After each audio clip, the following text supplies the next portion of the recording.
Hello there coworkers, the current rotation in Salmon Run is a special one since it is our first time apart from private jobs that we can test the newly buffed weapons in Sizzle Season, or at least some of them, the Big Swig Roller and the Tenta Brella. Both of the weapons got significant changes to their weapon damage and they were frankly game changer in how both weapons just skyrocketed through the weapon tier list all the way to the top. If you'll have fun watching this video, consider to subscribe for more Splatoon and Salmon Run, but for now, let's dive in. The Tenta Brella got a massive damage buff to its attack, as it is dealing now 360 damage with a single burst from 240, and this just instantly made it an absolute powerhouse, not to mention the canopy buff, as that also deals 150 damage now instead of 100 after the Sizzle Season update. This change specifically lets you split steel heads with a single shot and make the Tenta Brella an absolute counter to the Salmonid boss instead of the troublesome neutral state that it had before, and I did not realize just how satisfying it is to splat them with the Tenta Brella until today. I love this change a lot.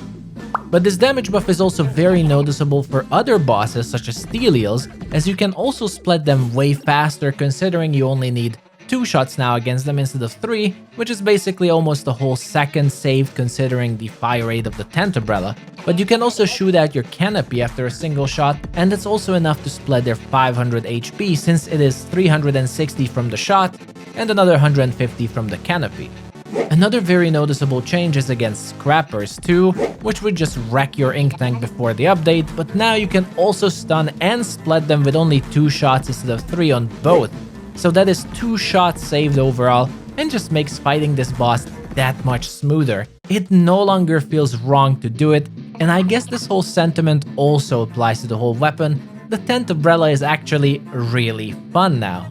Of course, these changes also affect your ability to clear lesser Salmonid hordes faster. The Tenta Brella was already really good at this, but now it's on par I think with most of the top lesser clearers, especially if you shoot into the air so that your pellets hit a whole horde, and not necessarily just the Salmonids in the front, so that's almost like a slosher.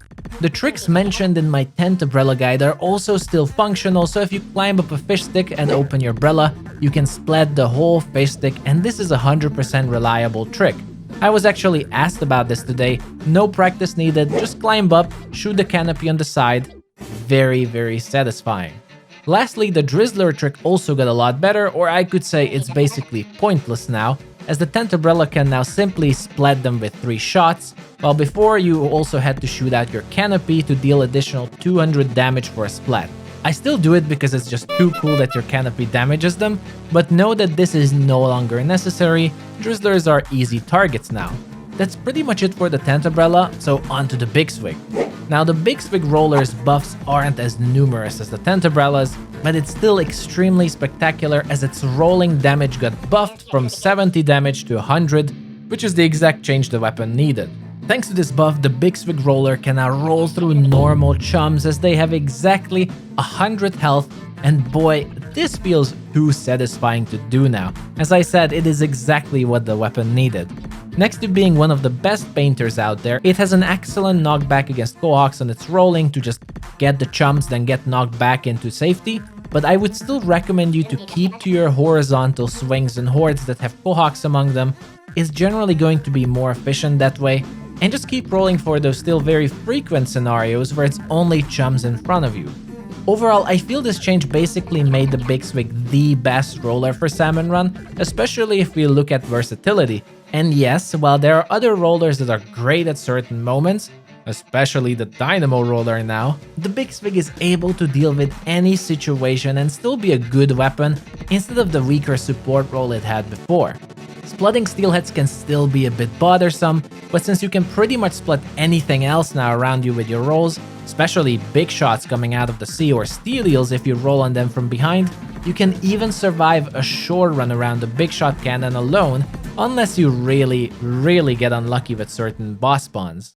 My overall thoughts are that both weapons feel so much better to play now. I'm very happy for these changes, and I think it's also a good direction to push Salmon Run into to make more players enjoy all the weapons instead of potentially skipping rotations because it's a bit harder than others.